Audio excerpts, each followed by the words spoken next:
你是什么人？应该我问你吧，你是什么人？光天化日之下，竟敢行凶！我凭什么告诉你？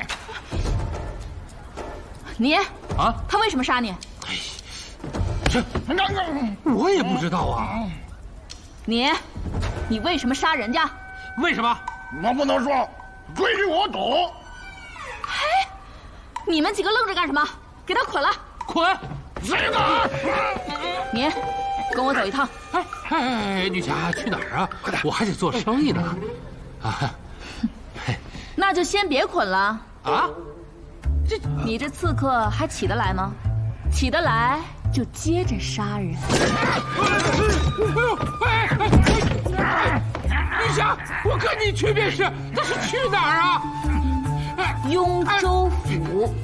啊！这疼，慢点儿。跪下！疼你！卢参军，审吧。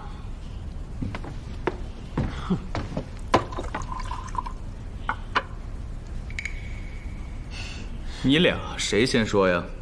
我没什么可说的。大胆，竟敢藐视公堂！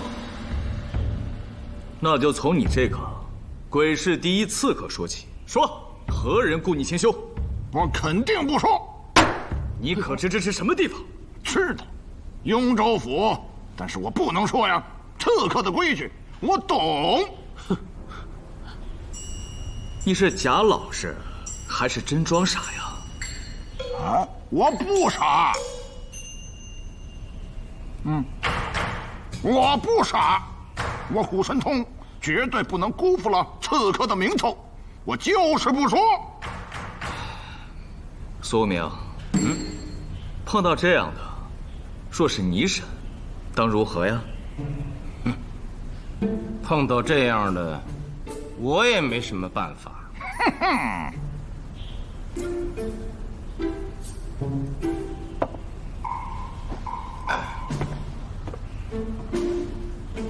你就是鬼市第一刺客？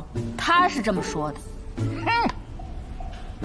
我听说朝廷为了管理鬼市，已请治世多年的丰太丰老出山，任鬼市令。没错，丰太老神仙，可是你我的忘年之交。如今我们就只能跟他老人家说一下，把这个虎神通驱逐出鬼市。哎呀，你害人呢你！你要把我驱逐出鬼市，我就接不着活了。我说还不行吗？你还想继续接活？那当然了。虽然这次又失手了，但不是没出人命吗？这几天牢饭，你就得把我放出来。看来你经常失手啊，那还当什么刺客？拿了定金，怎么着也得意思一下吧？啊！罗参军，你听出来了吧？这就是一个专门骗取定金的刺客。话说那么难听干什么呀？少废话，说，何人雇你行凶？我怎么能问人家姓名呢？规矩我懂。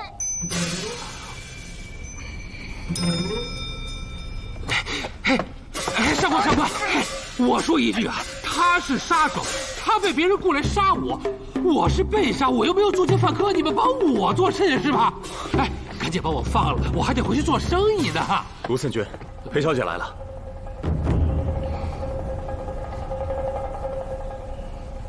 来的正好。松宝，你干什么呀你？画像方正光叔已经确认过，红药真是美若天仙，他为人和善，青龙坊的街坊们都很喜欢他。画得很像。你见过？入青龙坊离案时，正与红药在弹琵琶，故有印象。有劳一妹了，正好用得上。这个女子，你认识吗？不认识。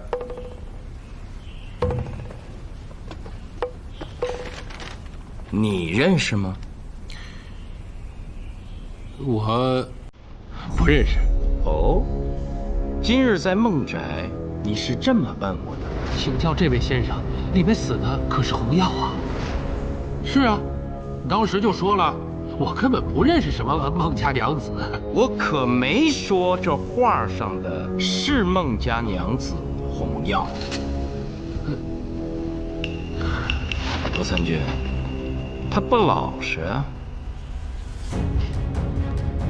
这好办，交给我。不妨女侠动手，我实话实说，实话实说。我是认识洪耀，但是他不是我杀的。虽然我找人在探查他新的相好的，但我并无歹意啊。再说，我怎么舍得他死啊？你找何人探查的洪耀？老包，一个探查和追踪宅门密室的高手。老猫？嗯，可知其真实姓名？那肯定不知道，找他们这样的人做事，规矩我懂，不能问真实姓名的。规矩？这都是什么人定的规矩？有些规矩害死人。这样，趁着喜君在，叫他画出老猫这个人，还有虎神通的雇主。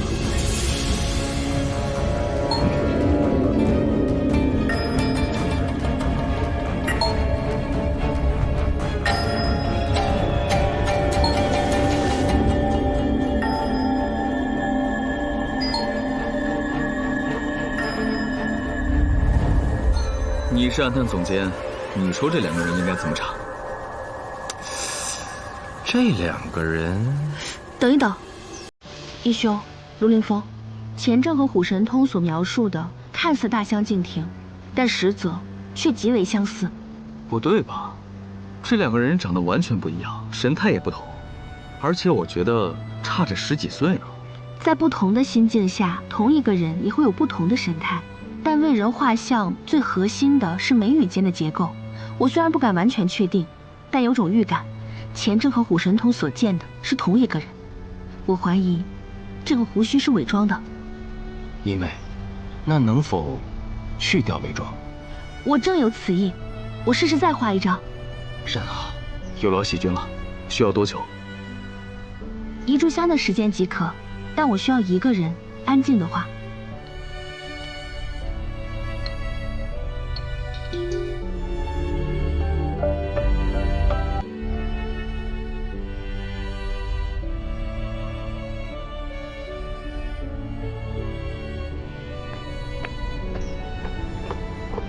一休，卢凌风。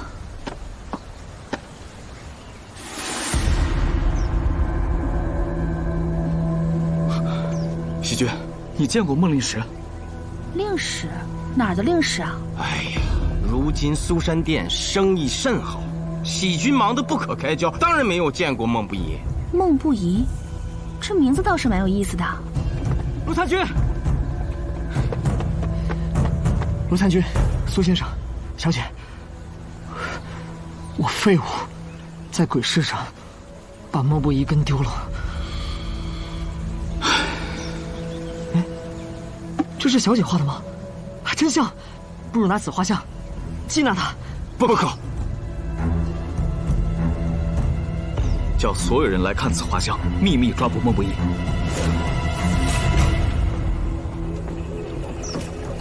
孟不疑，你许久没来我这药园喝茶了，可是有事？卖羊汤的张三竟横死在我家中，你说他是不是和洪耀有什么关系啊？这洪耀不会是背着我和那张三？他就是个无赖呀！哎呀，洪耀要找个相好的，那是不是也该挑一挑啊？你这么怀疑洪耀不好吧？哎呀，是，这不该当着你的面说呀。毕竟你和他当初那才是郎才女貌，双宿双飞啊。你看你这酸溜溜的。哎，你当初为什么？哎，什么为什么？就是你当初得到任命后，连夜就走了，你为何不带走红药？我那时年轻，担心沉迷于色，影响仕途。现在倒是有些后悔。想来当年，红药一定很伤心吧？你后悔了？难怪你进京任职后，这红药就跟换了个人似的。你俩不会是背着我破镜重圆了吧？孟不疑，我看你不是来喝茶的，你是怀疑我来套我话的吧？那倒不是，只是红药突然失踪了，我就想知道，是不是你把她藏起来了？我怎么会窝藏别人家的娘子？更何况你我是同窗，你拿我严君宪当什么人了？好，没有就好，没有就好。哎呀，是我不好。你何止是不好，你简直就是有病！是，我有病，我就是入睡困难，我吃了你的草药，我好多了。哎呀，孟不疑啊，孟不疑，难怪红药觉得嫁给你委屈。他怎么说的？怪你骗他，你那令史只能算是个吏，根本不是个官，你为何不跟红药说清楚？那他怎么知道的？只能包得住火吗？你就是固执。中进士以后，等待吏部全选考试，谁不给主考官送礼啊？就显得你清高了。结果人主考官说，你申言书判中的言一项不符合言辞明辨的要求，就给个吏治对付你。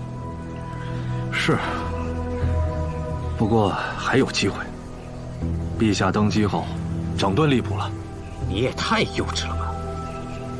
你现在的路径，要么攀附一个大官，最好直接攀附公主给你推荐；要么你就去参加相应的考试，但这回一定要给主考官送礼，才能由吏转为官。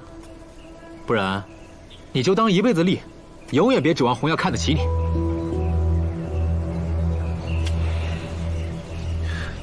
红药真不在你这儿？不在。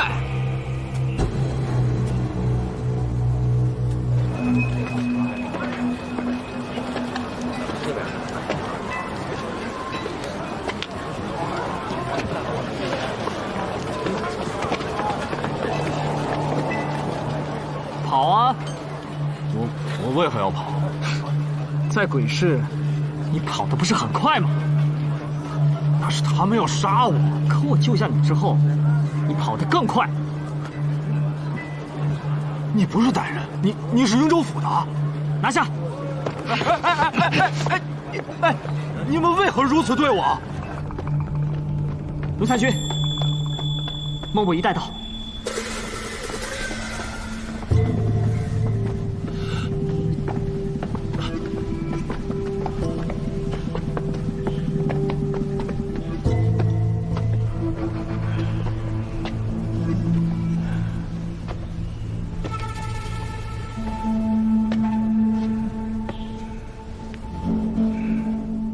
我的就是他。好啊，说，你为什么让这个什么通的刺杀我？我杀的就是你！你勾引我娘子红药，我不该杀你吗？不是，你怎么知道我和红药的事啊？贤正，你不是请过宅门探子查红药吗？是啊。叫什么老猫对吧？老猫，你再仔细看看他的这张脸。远点。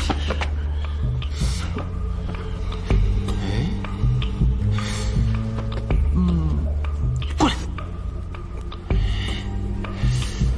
你就是老猫？是我，你可有证据？你告诉我，他住哪儿？是你呀！那个宅门密探是你假扮的。哎呦，我怎么那么倒霉，雇了你去探查红药？现在知道倒霉了。你勾引我妻红药的时候呢，你活该倒霉，你该死。你娘子啊，现在对我也是红药出，红药出墙，我也是受害者啊！你闭嘴吧你！啊，你打我！你不反思你自己，你打我！你是娶了红药，但是你关心过她没有？你连长安城都没有带她去逛过。他孟不疑还不给红药钱花，娘子生得如此美丽，不应该有最好的首饰和衣裳和她相配吗？打我！陆神通，你不是号称鬼师第一刺客吗？你收了我的定金，你怎么不杀了他？我再说全一点，我虎神通那是长安鬼师第一便宜的刺客，便宜没好货，你用我，算你倒霉。倒霉呀！好了，把他们俩押下去。啊！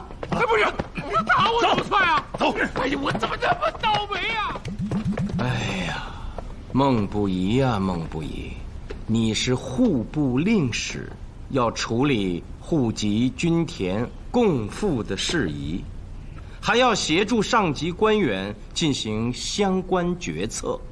虽非正官，你也够忙的呀。能挤出时间写志怪笔记，我很是钦佩。还兼做宅门探子，你忙得过来吗？忙是忙些，倒也忙得过来，少睡些便是了。孟不疑，身为户部官吏，雇凶杀人，你可知罪？陆参军，我虽雇凶，却杀人未遂，当从轻发判吧。而且我妻到现在，活不见人，死不见尸，你把我弄到这儿来，你审我做甚呢？孟令史，刚才公堂之上与证人厮打，我可立即叫你挨板子。莫不疑，既然你可以雇刺客刺杀钱正，那你也可以找其他刺客去刺杀洪耀，甚至有可能亲手杀了自家娘子，然后把尸体一藏，说人失踪了。是也不是，从实招来。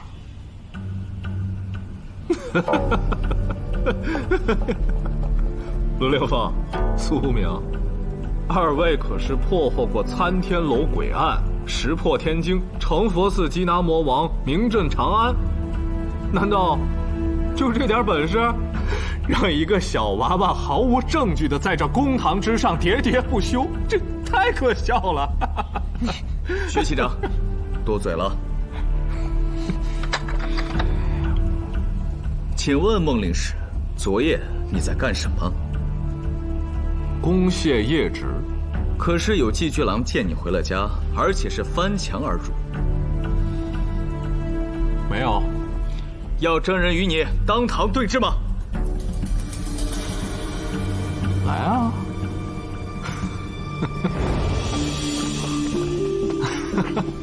哎，你们找来的证人，不会就是这个白发小贼吧？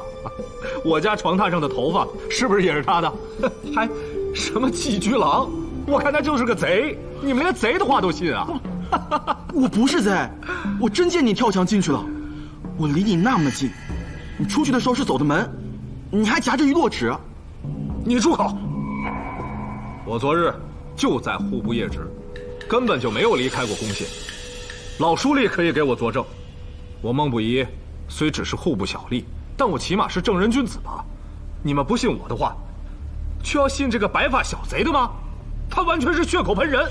陆参军，你们雍州府还能不能做点正事？我娘子到现在已经失踪多时，你们要是不去找她，行，我自己去找。站住！薛系长，我说的是真的，昨夜我真见到他了。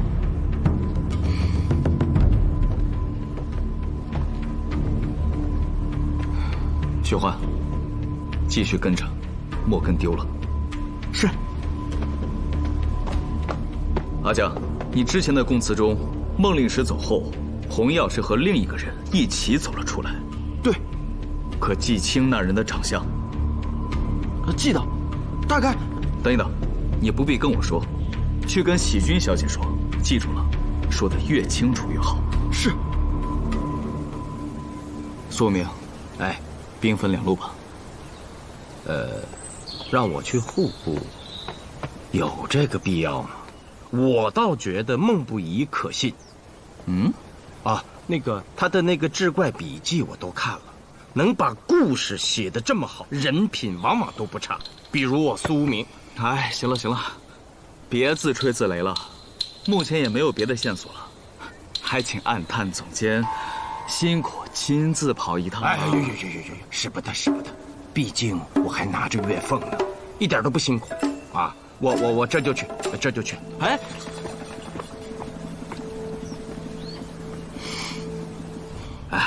孟令使所言不虚，这1个月都是他业职。这3天我就一直在给他讲蛇妖的故事。这故事中啊，有1条青蛇，1条白蛇，还有1条紫蛇。我这故事可好听了，孟令使夸，说我令他收获不少。故事的开头是这样的。哎，不用讲的那么具体，这上面写的很清楚，我会慢慢看。哎，老人家啊。您上了岁数，还能陪孟令使通宵夜职，中间没打盹儿？老朽虽然上了年纪，但精神头好得很。夜职怎么可能打瞌睡啊？我倒是好奇了，3条蛇的故事能讲上3夜？哎呀，姑娘，我这故事好听得很。来，我给你讲讲。哎，改日吧，公务在身。就讲蛇妖的故事，没干点别的？哦，对了，孟令使还开了一坛好酒给老朽喝呢。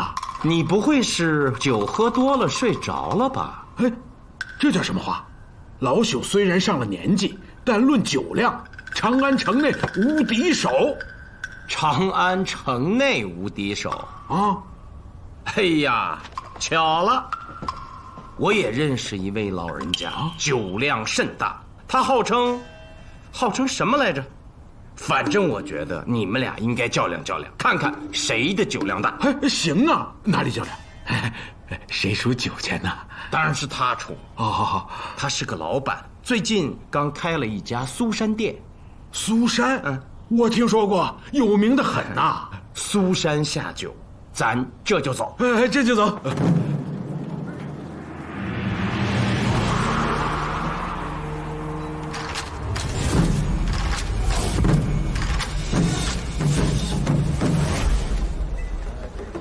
就是你，就是我。老朽虽然上了年纪，但酒量好得很，长安城内无敌手。我费翘费英俊，大唐境内没罪过。请。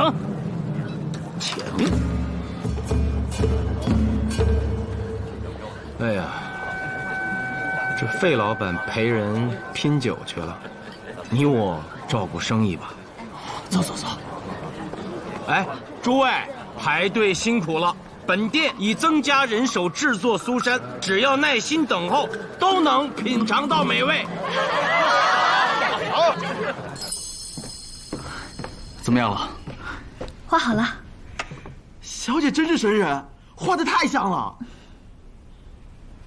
走。哦，浅绯色官服，这是个五品官，我怎么一点印象都没有？京城的官员那么多，谁又能全记得？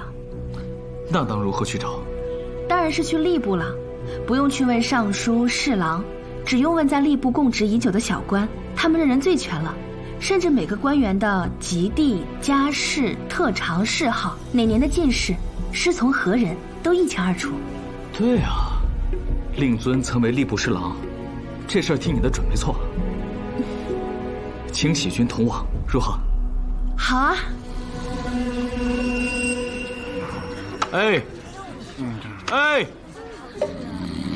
老费，这什么情况？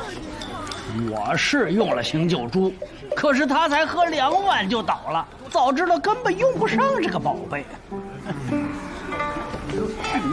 哎，行了，客人那么多，你赶紧忙去吧。素明，你这是用完人就扔啊？当老板太拴身子了，要不你帮我打理一日生意，我好好的喝一顿酒，就1日。不行。你看闲书你都不帮我。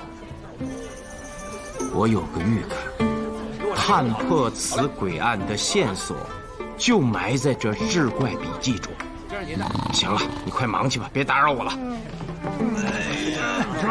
整那哎，行了，你无敌手，我无敌。我说，以后有这样吹牛的人，都带过来交给我。即便不用这醒酒珠，我也是大唐境内没罪过。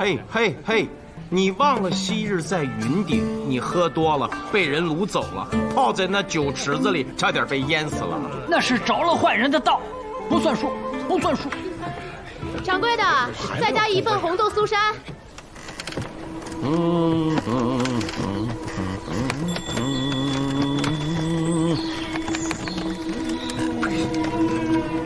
神气什么？什么玩意儿？谁知道？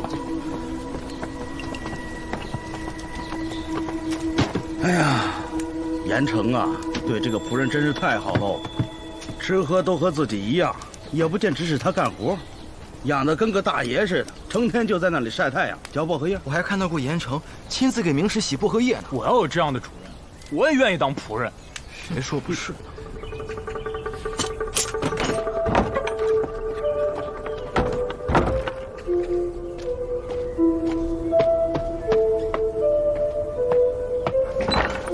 红药，红药，红药！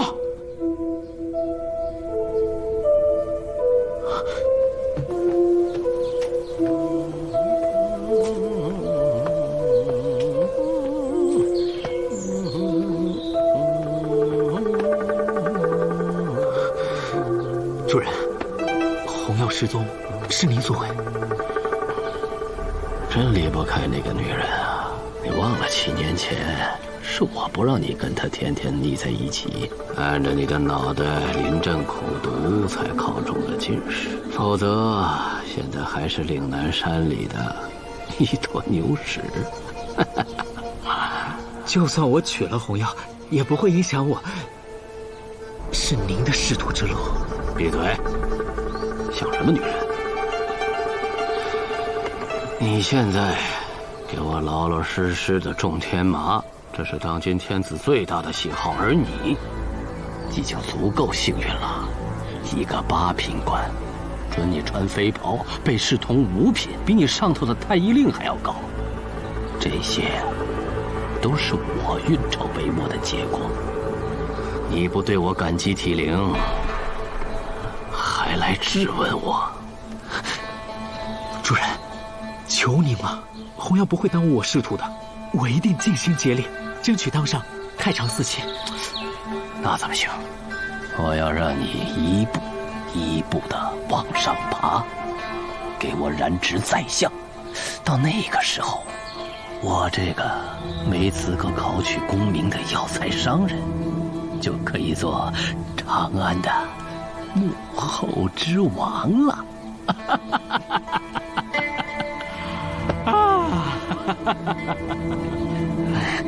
好，您当幕后之王，可您告诉我红药在哪儿？一定是孟母一来，您怕露馅儿，让他换地方住了吧？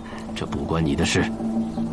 忘了红药，好好当你的官儿，别枉费了我的良苦用心。明石，你欺人太甚！我严君羡也是有脾气的。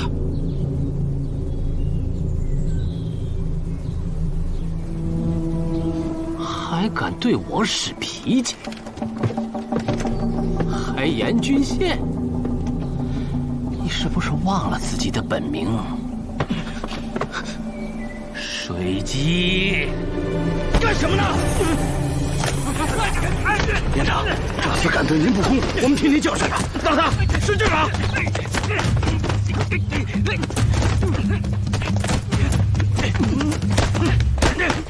好了，别打了。别仗着自己是家奴，就敢对我们严城无礼！哼，身为仆人，忘了本分，随时教训你！哼，你们去忙吧。擦了擦了。连长，走走。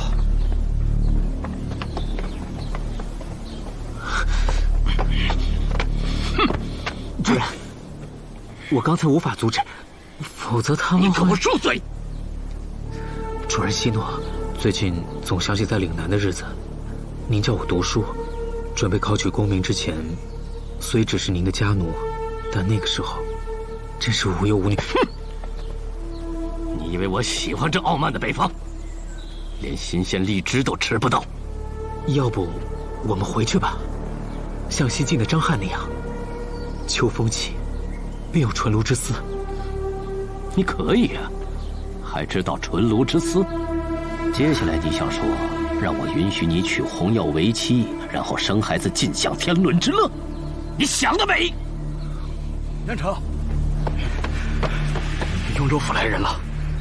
雍州府来我妖园做甚？哎，孟令使不是夜迟吗？这才什么时辰，怎么来的这么早？无处可去，就先来了。哎，老书吏呢？哦，我后啊，雍州府来了人。雍州府来人啊？来人做甚？请老书吏喝酒。来的人还挺客气的，我还听他们好像说了一句什么苏山下酒。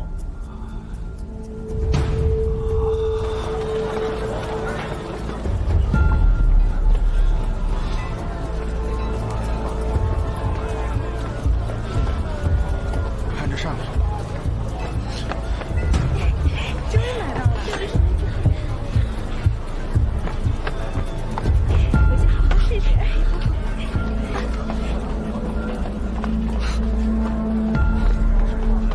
卢兄，坐，请用茶。喝茶就不必了，我来是想请严城看一幅画。画？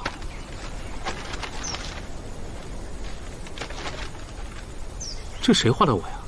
是我画的。可我与姑娘素未谋面啊。是没有见过严城，但是有人见过。我是根据那人的描绘所画。谁？至于那人的名姓，我倒不方便透露。不过卢参军自是知道的。此事涉及一桩命案，还请严城配合，如实回答我的问题，不得有半点隐瞒。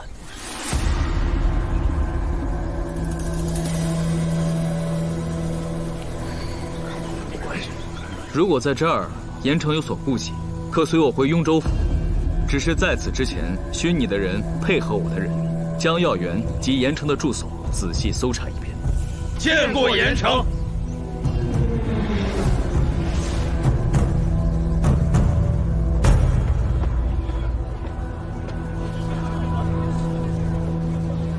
哎，站住！站住！让开！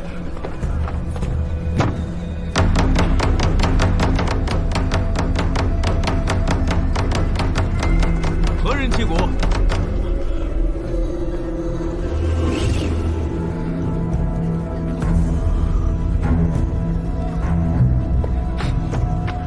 卢参军。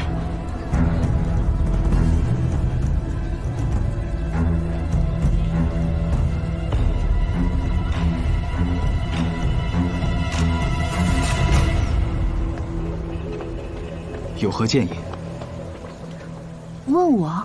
你是丹青高手，刚才又一直暗中观察严君宪和莫不疑，应已从他们的神情中窥视到许多，故我问你有何建议？我也是凭直觉，他们两个都心里有鬼。既然他们是老相识，又涉及同一个女子，何不尝试一起审？跟我想到一块儿去了。你哪里是需要问我，是见我在店里忙坏了，找机会让我出来偷闲一天吧？那倒没有，没有你的妙笔，我怎么能查到这个严君宪？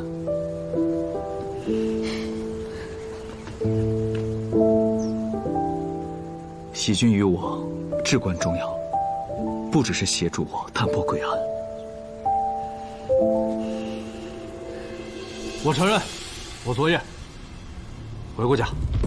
哦，可雍州府已有人去过户部，老书吏可以作证，说你通宵夜值并未离开过。他昨晚一直缠着我，跟我说蛇妖的故事，那简直是胡编乱造，乏味至极。我不想听，就给他开了一坛酒。那老书吏不胜酒力，喝了2碗，就倒下了，一睡就是2、3个时辰。我就趁这个时候回了趟家，因为我写的志怪笔记需要大量的纸张。用户部的不太合适。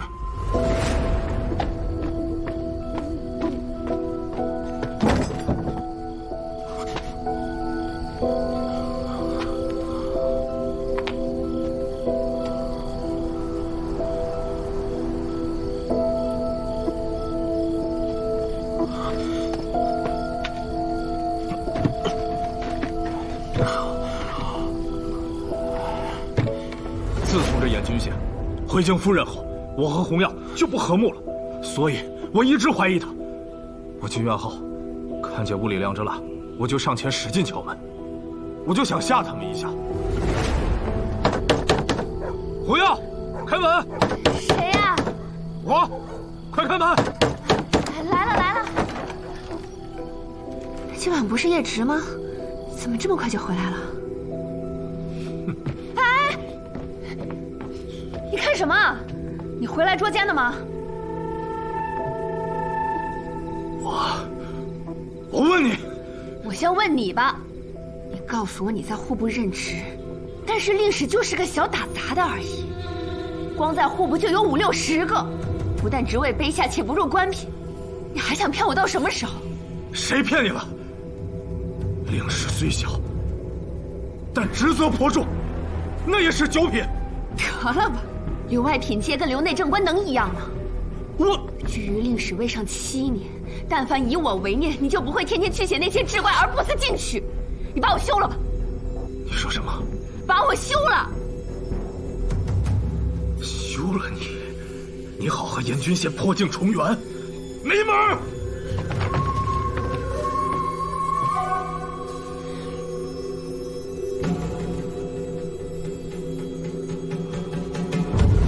我虽未当面揭穿，但你严君贤，你当时就藏于我家中。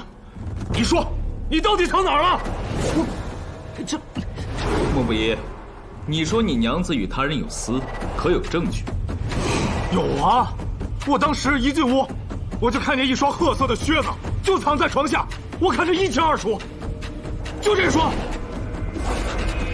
卢参军，莫不疑，你还有什么别的要说吗？我暂时没有了。严城，该你了。既然有人画了我的像，等一下，卢参军，你什么意思啊？你对他尊称严城，对我直呼其名，你俩啥意思？官官相护啊！哦，在下乃现任雍州司法参军，虽穿不上遣飞官服，但也不至于巴结他。毕竟，卢某曾为前右金吾卫中郎将，前大理寺少卿。但是你说的有道理。卢某刚才有口误，从现在开始，公堂之上皆直呼其名。严君宪，莫不疑怀疑你昨夜在他家中，你怎么说？你想好了再说，因为你所说的一切都会被记录在案。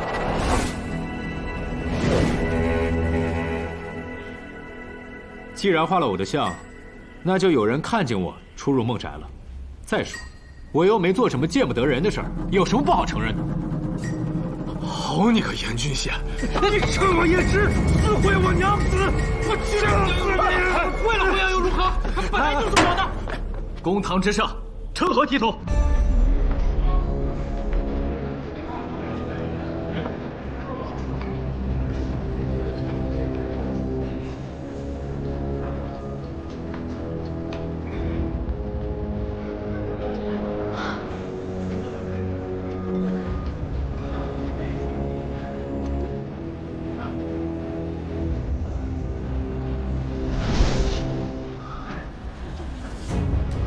我们是同一天见到洪耀，但洪耀根本就没正眼看过他，什么气宇轩昂、玉树临风之类的词，自然跟他没有关系。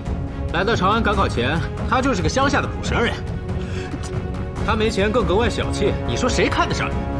如此说来，洪耀与你在7年前，才子佳人，形影不离，故而当时颇为同窗的羡慕，自然也被他激动。你始乱终弃，你对不起洪耀。我是没带走洪耀，那是因为吏部全选考试前，我给主考官送了家乡特产。后来知道这事儿很正常，但当时是觉得做了见不得人的事儿，怕有危险影响仕途，所以任命一下来连夜就走了，没能把洪耀当成家眷一般带走，我也是有几分遗憾的。主要是当时年少，不懂得珍惜。孟不疑，洪耀又是怎么嫁给你的呢？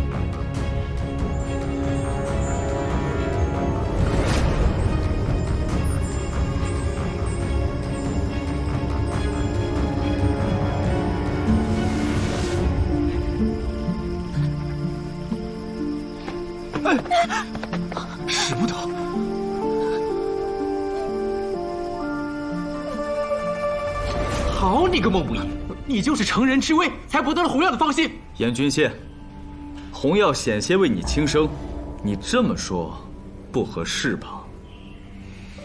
没过多久，我就得到了户部的差事，抱着一丝希望去找洪耀。我就想，哪怕被拒绝，那也没什么。此生若是不能吐露心声，那才是最大的遗憾。没想到洪耀答应了，便将终生托付于我。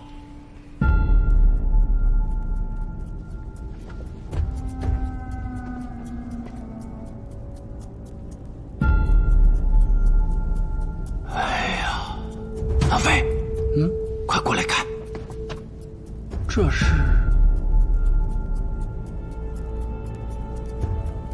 蛇鳞。蛇鳞。那张三应是先被蛇绕了脖梗，之后才被剪刀捅刺，还是紫色的。恩师狄公传我验尸之术时，曾专门教我辨别天下毛羽、裸鳞介等各种动物。不过，到底有没有紫色的蛇，我这一时还真有点含糊。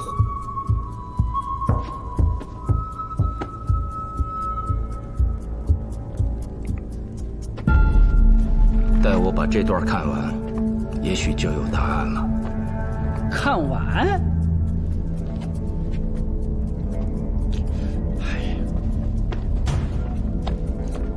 我说，咱看志怪能不能换个地方？这儿阴气这么重，你不觉得瘆得慌？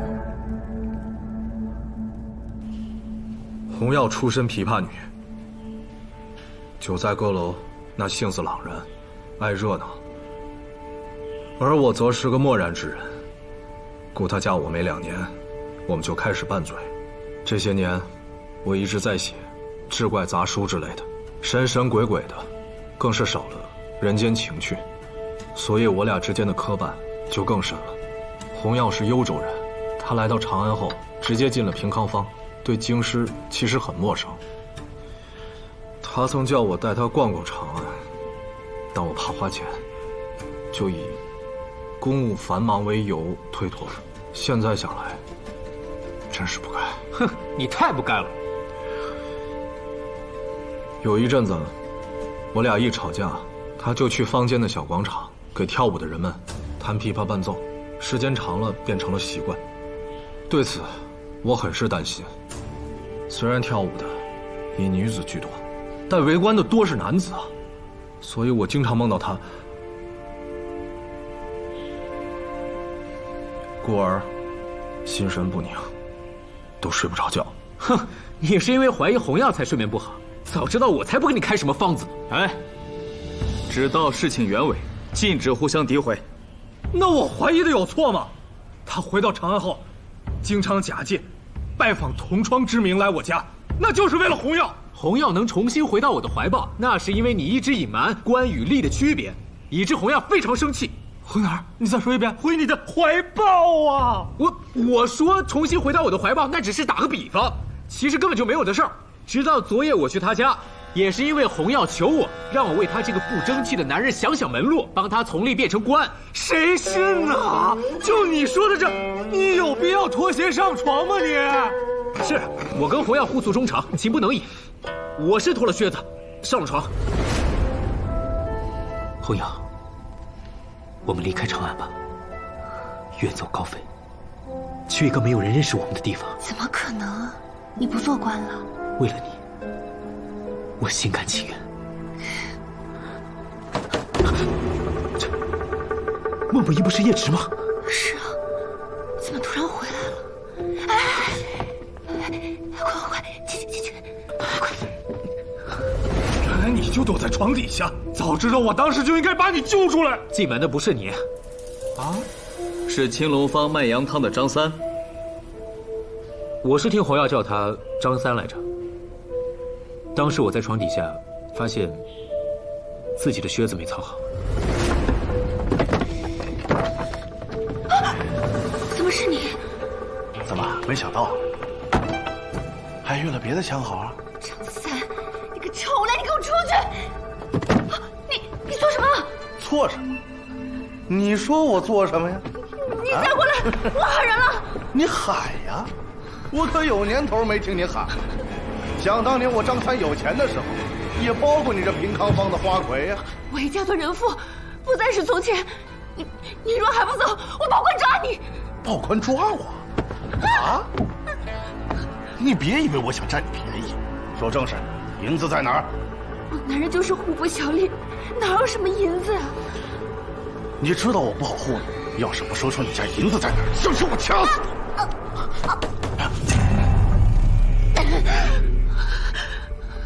你！你男人不是在宫歇夜职吗？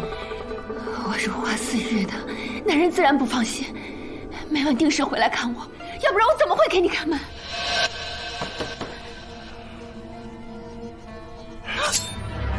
你要干什么？不可！我男人是户部令史，你若杀了他，你人头也不保，就没法再逍遥法外了。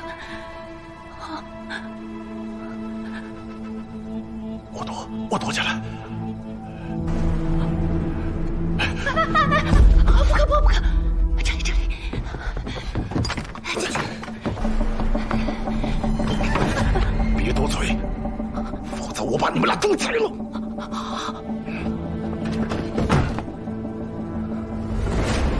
之后进来的才是你。待孟不疑走后，我就听见那柜子里叮叮当当的响，还有张三一直在低声嚎叫着，非常恐怖，以致我也很害怕。银郎，快出来！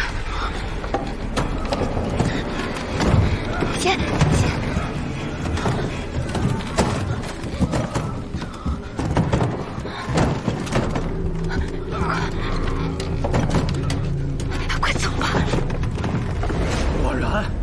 严郡县他招供了，就是他把红药拐跑了。你告诉我，你把我家娘子藏哪儿了？你还我娘子！孟不疑，我没拐走红药。昨夜他送我到青龙坊的小广场，让我先走，然后他就回去了。之后你再也没有见过红药？没有，我严郡县可是朝廷正官，这么丢人的事儿我都承认了，还有什么好隐瞒的？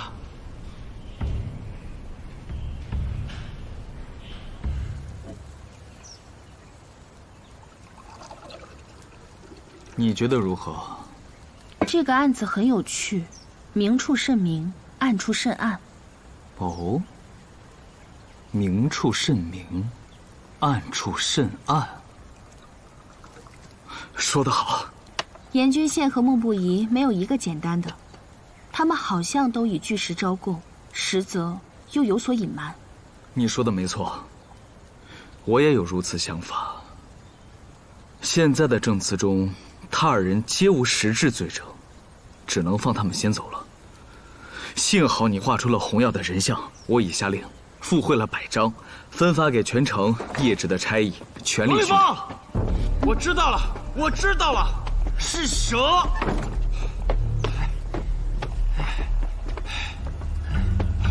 我初步推断啊，有一条紫色的蛇，在那个衣柜里袭击了张三，缠其脖颈，致其失去意识，并跌出衣柜。故张三所持利刃上面没有血迹，只是掉在了自己身旁。义兄神了，正与严君县的供词对上了。我是听红药叫他张三来着。根据严君县所述，张三在柜中仿佛正是与一条蛇搏斗啊。只是紫色的蛇，我平生闻所未闻呐。但这志怪上写了，有岛，名曰东夷，虽悬于海外，但历代岛主都自称是舜帝之后。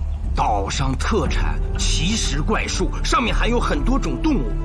岛上的人多断发纹身，精通诡异之术。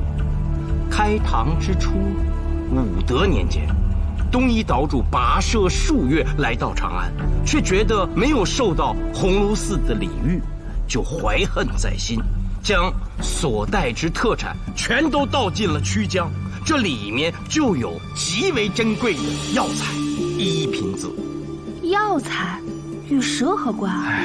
就是蛇胆。这一品子既是药材的名字，又是蛇的名字。之所以价值连城，是因为此蛇胆必须活取，能解毒去疮，自不必说。最关键的是，据说它还能让人起死回生呢。所以他们盗进曲江的都是活蛇啊？对呀。传说此蛇寿命极长，每条都能活到60岁以上。更奇的是，此蛇一到60岁，它的信子就会由红变紫，也只有在这个时候活取蛇胆才最为珍贵。我想起来了，绝不是传说，我的老恩师就曾经用过一品子，让一个行将就木之人起死回生啊！等一等，我记得严君宪还说，来到长安赶考前，他就是个乡下的捕蛇人。哎呀，看来我还得再去一趟孟宅，我要确定这张三之死和这个一品子有没有直接的关联。但这个孟不疑极难对付，即便张三真的是被蛇勒死的，他也不会承认与自己有关。毕竟青龙方靠近曲江，他会说是蛇自己爬到他家中的。对呀，既然真有这一品子，那长安最贵的药店肯定有线索。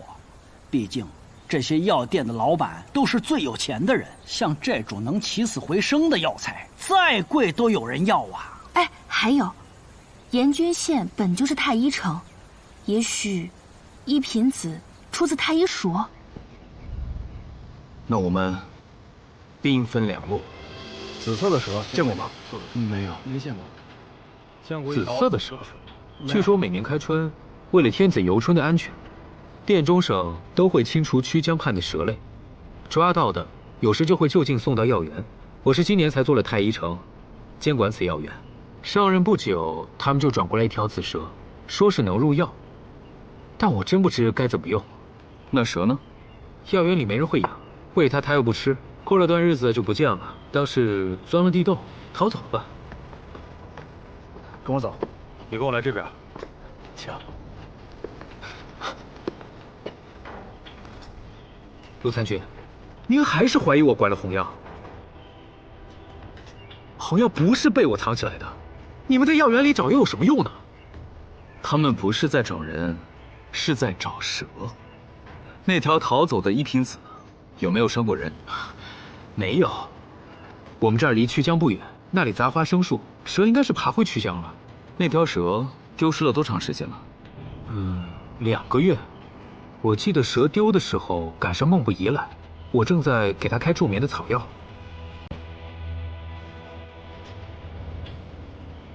盐城学医可有家传呢？那倒没有。那是拜了名师？也没有，缘分而已。这些年，我主政的那个县盛产天麻，每年进献朝廷，长年累月，我对草药也就有了些研究。新天子即位后，格外看重天麻，我这不就有机会做了太医城兼药园师。虽是8品，但视同5品，可着浅飞袍服，自配银鱼带，以至于更让孟不疑那小吏嫉妒我，冤枉我。我再说一遍，昨夜我是和红瑶一起出的门，但他送我到青龙坊的小广场后就先回去了，他的失踪与我无关。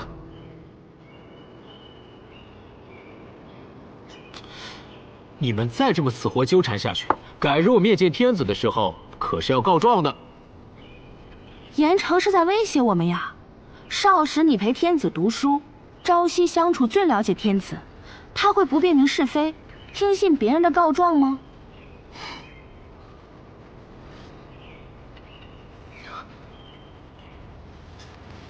严城，我手下的人会仔细搜查药园，那条蛇会伤人，也是为了严城的安全考虑。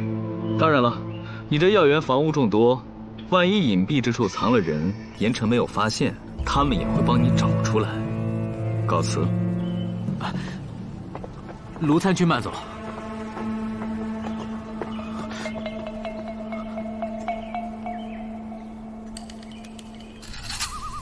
老费，快点，把蜡烛拿过来。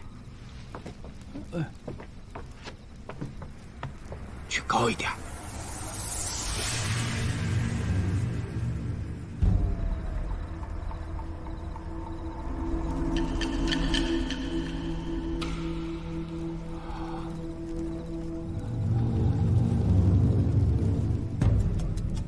这是蛇鳞，上次勘察竟未发现。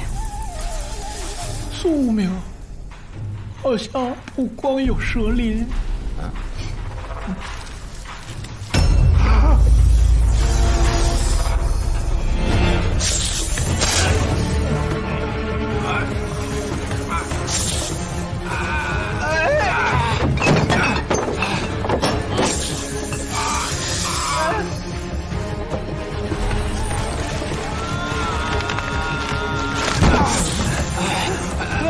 不要慌，此蛇无毒，也不咬人，就喜欢缠绕。你千万不要跟它较劲，越较劲缠得越紧的。老飞，救我！此蛇定怕艾草。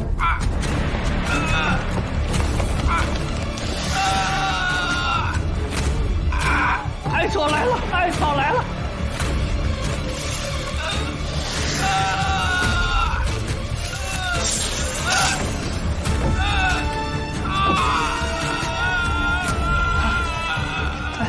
这蛇是怕艾草，可越熏它越烦躁。哎呀，安神，安神，安，沉香。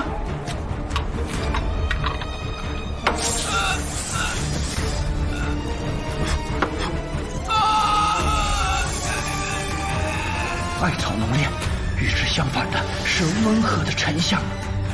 此蛇定喜沉香。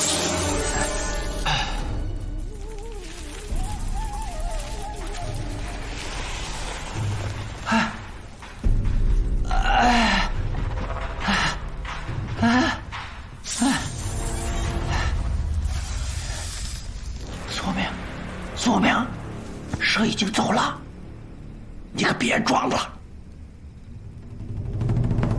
宿命，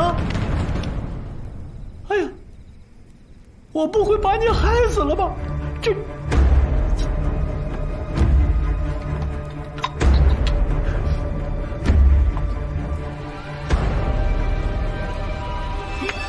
2、3，不会呀，3下必行啊！哎呀，我可怎么跟樱桃交代呀？这个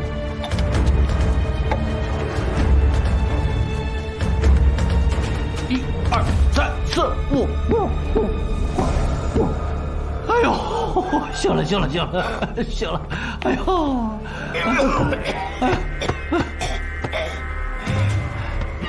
张三，你说什么？张三定是被这蛇勒死的，可他脖梗处的利刃伤是何人所为？按阿将供述，是红药。那他为何呢？哎呀，生死攸关，你不想自己还想别人，你的命要是没了，樱桃可怎么办呢？唉，若查药铺，其实不易。长安大小药铺何止100家，从何查起？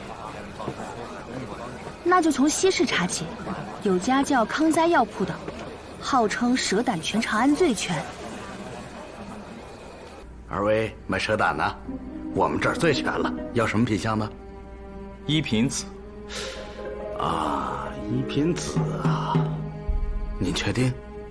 嗯，那得看你们带够钱了没有。开价吧。10万钱。但我们得先看看货。看货？嘿，这你就不懂行了吧？啊，想要一品子啊，得等。不会是没有，根本就是在骗人吧？绝不骗人啊！您先留下3万钱当定金，如果没有一品子，原数奉还。你可知那一品子是活蛇取的？原先不知道，也是这2天刚知道的。嘿嘿嘿。可是有人来卖过，何人？与你何干呐？啊，该不会你们也是开药铺的吧？嘿嘿，你们是哪家呀？在长安的药铺里边，我们康灾药说是第2，没人敢说是第1。就你们也想染指一品子这样的奇货，财力够吗？雍州司法公廨查案，从现在起问话需如实回答，不得有误。哎，如实。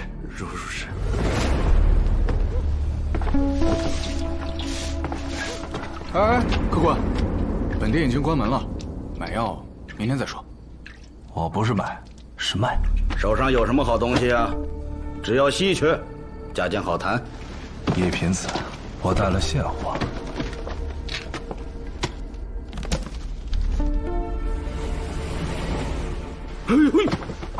蛇，你，我们康财药铺的蛇胆是长安最有名的，你取蛇胆来不就得了？你还带条蛇过来，要死人怎么办呢？卖金须向10金加，看来你不懂，就算了吧。哎，等，我是不懂，但是有懂的呀。你若真想买啊，明天再来。那天我连夜请教了3位名医，有2位都说出来是一品子，我这才知道是奇蛇，而且要在活蛇身上取胆，药效奇特，能起死回生。第2天，哎呦，来了！哎呀，这个药1天3次，你回去按时吃。在这长安城啊，能收得起你这一品子的，也就我们康哉了。我可以给您出1万钱。5万钱，少了不卖。他呀，药价太贵，我讨价还价用了1个时辰，终于讲到了3万钱。但是我并没有立刻买下呀，我是怕万一卖不出去，砸在手里可怎么办？我就让他先带回去，约的是这月初10再过来，我也好趁这几天找上买家。你倒是个生意精。那樵夫的长相，你可记得？记得。描绘给我听，越详细越好。是。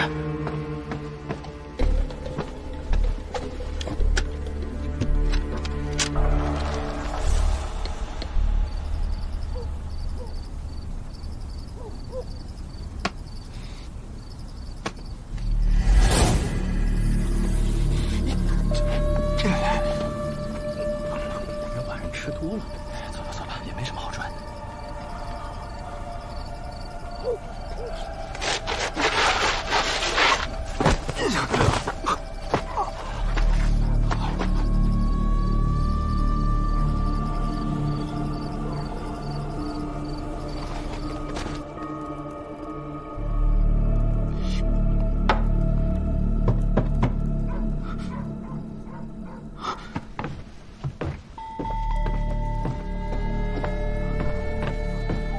主人，是你吗？主人，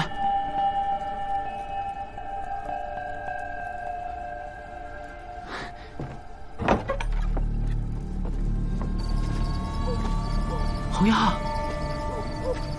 药，是你吗？你藏哪儿了？吓死我了，红药！莫不疑，你怎么来了？好你个严君贤，你拐走了红药，你还不承认？红药现在何处？你快把它还给我！你可真无聊！你刚才还在喊他的名字，你就算红药来过又怎样？他走了，自己走的。你把他交出来，不然我让你你疯了吧你！你私入药园，这可是给天子种天麻的地方，我随时可以把你扭送官府，让你连小吏都做不成。你还我！还我！我真不知道他在哪儿。我告诉你，你身边那个仆人不是什么好东西，你还找不到红药，万一他把红药害死了怎么办？这就是你招惹那女子的结果，把她背到天麻地里埋了，那里有个挖好的现成的坑，还愣在那儿干什么？你这个没用的水鸡，是要将我为你谋划的前程毁于一旦吗？快点！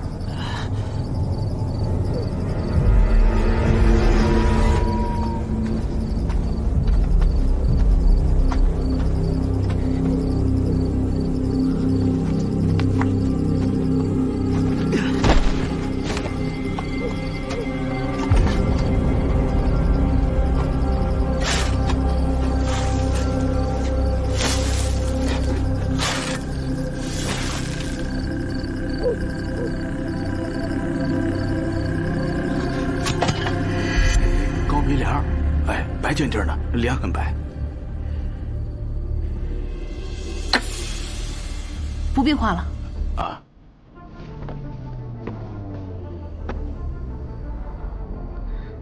师梦不已。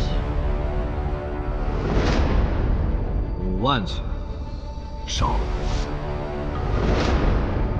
梦不已。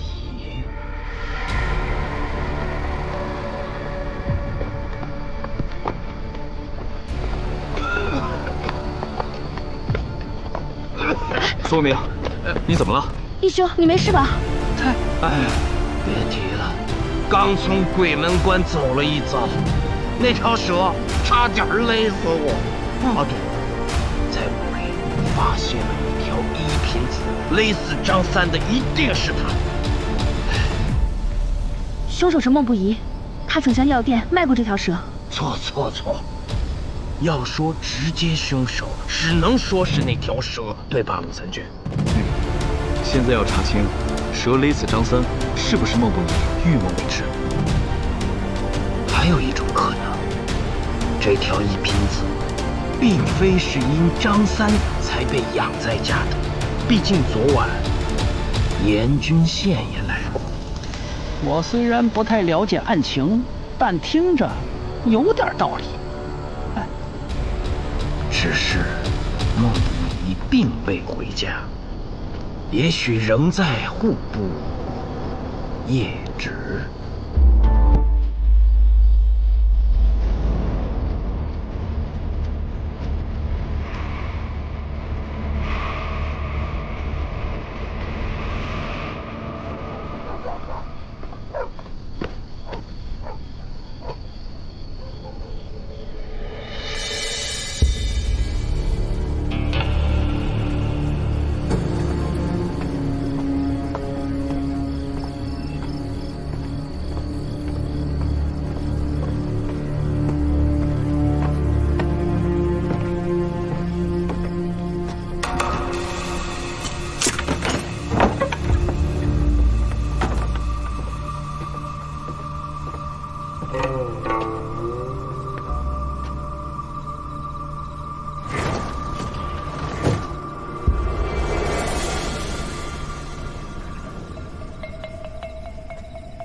你终于来了。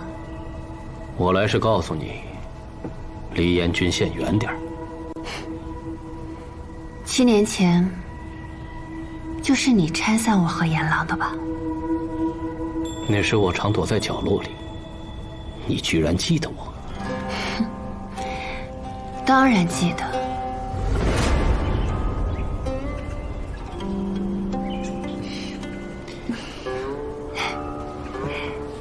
主人，该读书了。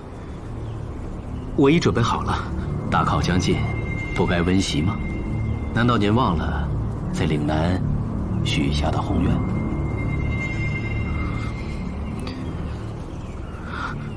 我该走了。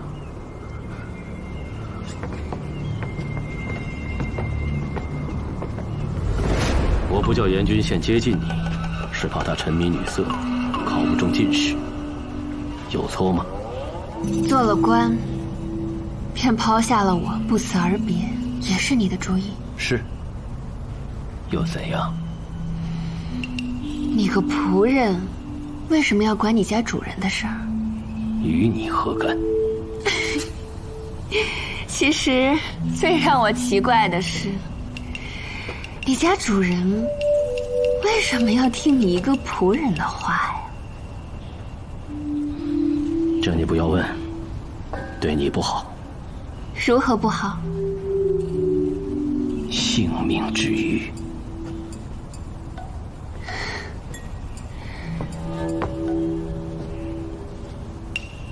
如果非要问呢？把手拿开！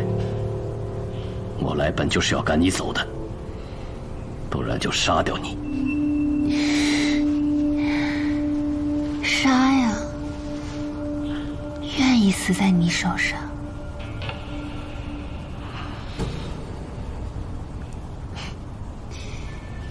你原来虽然在暗处，却也一直在看着我。我和严君羡貌似情投意合，可谁知道，我心中其实另有他人。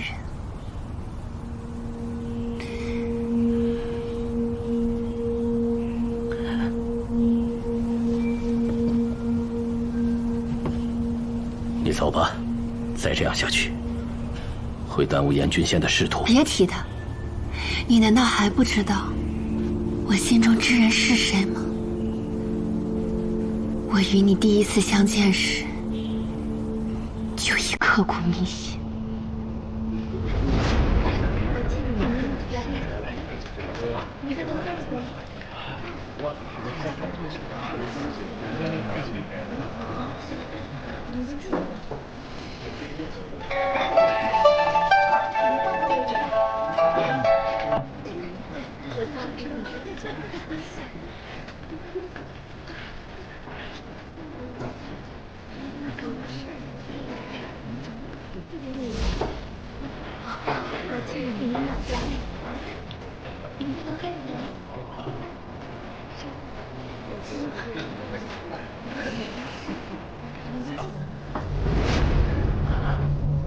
那时，我只是觉得你这女子太过美艳，会误了严君羡。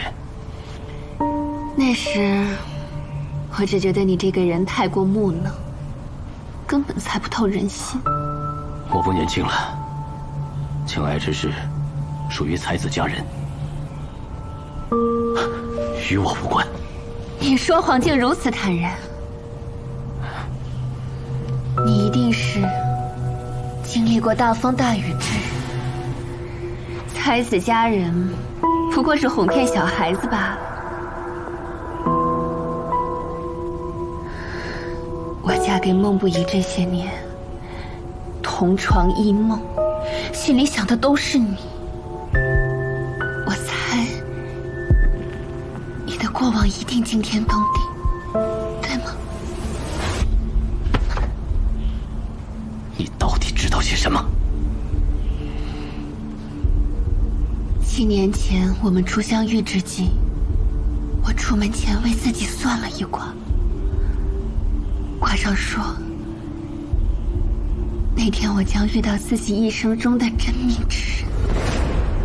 与你四目相对之时，我便认定了那人就是你。可谁成想，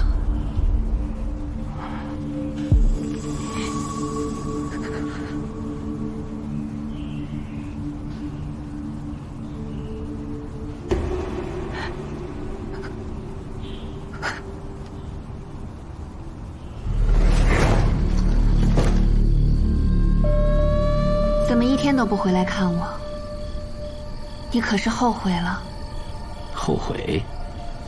后悔当年第一眼看到你的时候，我却仍躲在角落里。当年不叫严君羡接近你，我以为是自己怕他沉溺于美色，耽误了我为其谋划的前程。可现在看来，是已经将你视为我的人。你与严君羡在那偏僻小县做官时，可有梦到过我？还真梦到过，梦到你怪我棒打鸳鸯，还要杀我。那是因为我每天都梦到你，梦一次恨一次，怨念集结，才追上了千里之外的你。红药，你让我在1日之内改变了之前所有的想法。我苦心栽培严君羡，并想利用他成为长安的幕后之王。为此，我花了很多金银，更搭上了10年光景。可现在我都可以舍弃。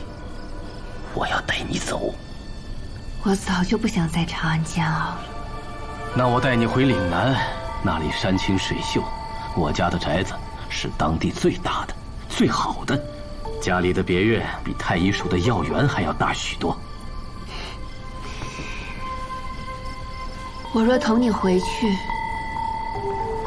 你能让我做那宅子和别院的女主人吗？当然。我说的是女主人。我明时此生从未娶过妻，回到岭南后，便明媒正娶你。你就不怕我再看上其他男人，辜负了你？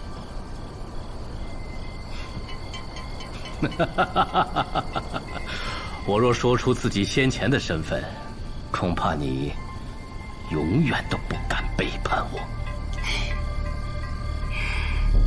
果然被我猜中，你的过去很了不起，但不是惊天动地，而是血流成河。那就更吸引人了。我愿意为你天天洗薄荷叶，让你嚼，你边嚼边跟我讲你过去的故事。要是真能过上这样的日子，就算死也值了。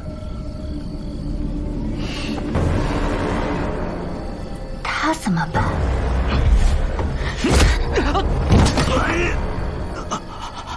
早就发现你了，你呀，永远都是只水鸡。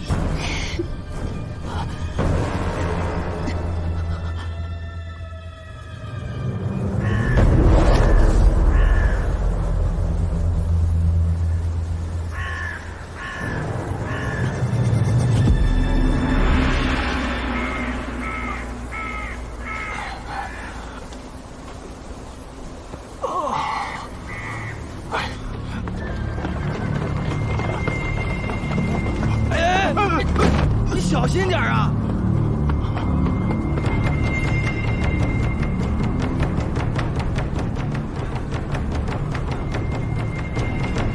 何人？孟不疑，为何二次击鼓？我知道洪耀的下落了，你们快去救他！